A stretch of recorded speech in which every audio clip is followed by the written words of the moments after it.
বন্ধুরা, আজ আমরা জানবো যে আপনি ডন অ্যাপের মাধ্যমে কিভাবে স্ক্যাল্পিং করে উপার্জন করবেন টাকা, ঠিক আছে, আর্নিং করবেন, স্ক্যাল্পিং কিভাবে করবেন, ঠিক আছে। তারপর আইসবার্গ অর্ডার কিভাবে সেট করবেন ডন অ্যাপের মাধ্যমে সেটাও জেনে নেব।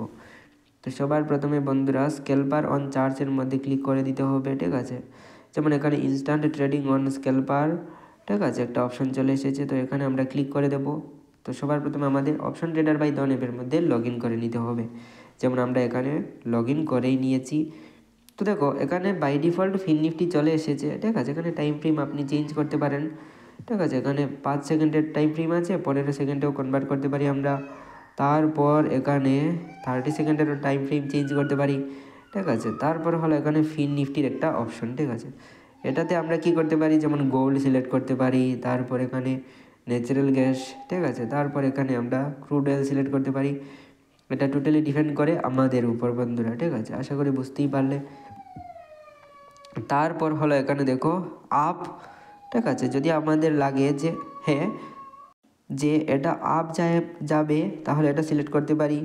যদি লাগে যে না মার্কেটে ডাউনে যেতে পারে তাহলে এখানে ডাউন সিলেক্ট করতে পারি, ঠিক আছে। তারপর বন্ধুরা আমাদের যদি মনে হয় যে না আমরা কমোডিটিতে ট্রেড করব না, ইন্ডাইসেসেও করব না, আমরা স্টকের মধ্যে ট্রেড করতে চাই, তাহলে এখানে সার্চ করতে পারো যে কোনো একটা স্টক, ঠিক আছে। যেমন আমরা সার্চ করে দিলাম আইডিএফসি ফার্স্ট, ঠিক আছে। আইডিএফসি ফার্স্ট ব্যাংকের একটা স্টক সিলেক্ট করে দিলাম ফর এক্সাম্পলের জন্য, ঠিক আছে। সেই স্টকটা চলে আসলো। তারপর আমরা এখানে যদি বলি যে আপ সিলেক্ট করব কি ডাউন সিলেক্ট করব, ঠিক আছে, এইভাবে সিলেকশন করতে পারি আমরা, ঠিক আছে।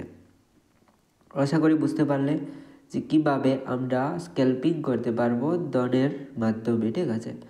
তো বন্ধুরা এখন চলো দেখে নিই যে স্লাইস করার জন্য আইসবার্গ অর্ডার কীভাবে সেট করব। তো তার জন্য আমাদের এই সার্চের মধ্যে ক্লিক করতে হবে, যে কোনো একটা স্টক সিলেক্ট করে দিতে হবে, ঠিক আছে। যেমন আমরা এইচডিএফসি লাইফ, ঠিক আছে, এইচডিএফসি লাইফ আমরা সিলেক্ট করে দিলাম, লাইফ ইন্স্যুরেন্সের স্টকটা।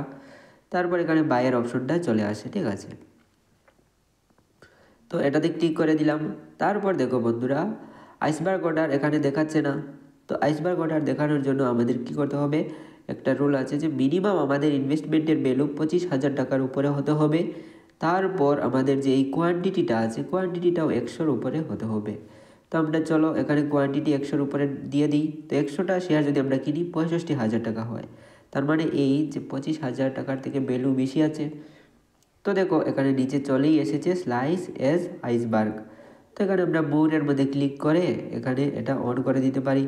তারপর এখানে কোয়ান্টিটি দিয়ে দিতে পারি। যদি দুই লিখি তাহলে 2বার অর্ডার যাবে এক্সচেঞ্জের মধ্যে, এবং এভরি টাইমস আমাদের যে শেয়ারসটা বাই হবে 50টা শেয়ার করে 2বার 2টা পার্টে বাই হয়ে যাবে।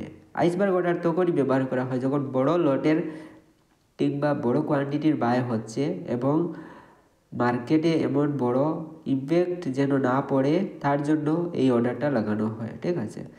এবং কেউ বুঝতেও পারবে না যে মার্কেটে একটা বড় একটা বাইং হয়েছে, ঠিক আছে। আশা করি বুঝতে পারলে বন্ধুরা। তো আজকের জন্য এতটুকুই। আপনি যদি তোর মধ্যে ডিমেট অ্যাকাউন্ট ওপেন করে না থাকেন তাহলে আমি ডিসক্রিপশন বক্সে লিঙ্ক দিয়ে দেবো, সেখান থেকে আপনি ফ্রিতে নিজের ডিমেট অ্যাকাউন্টটা ওপেন করে নেবেন।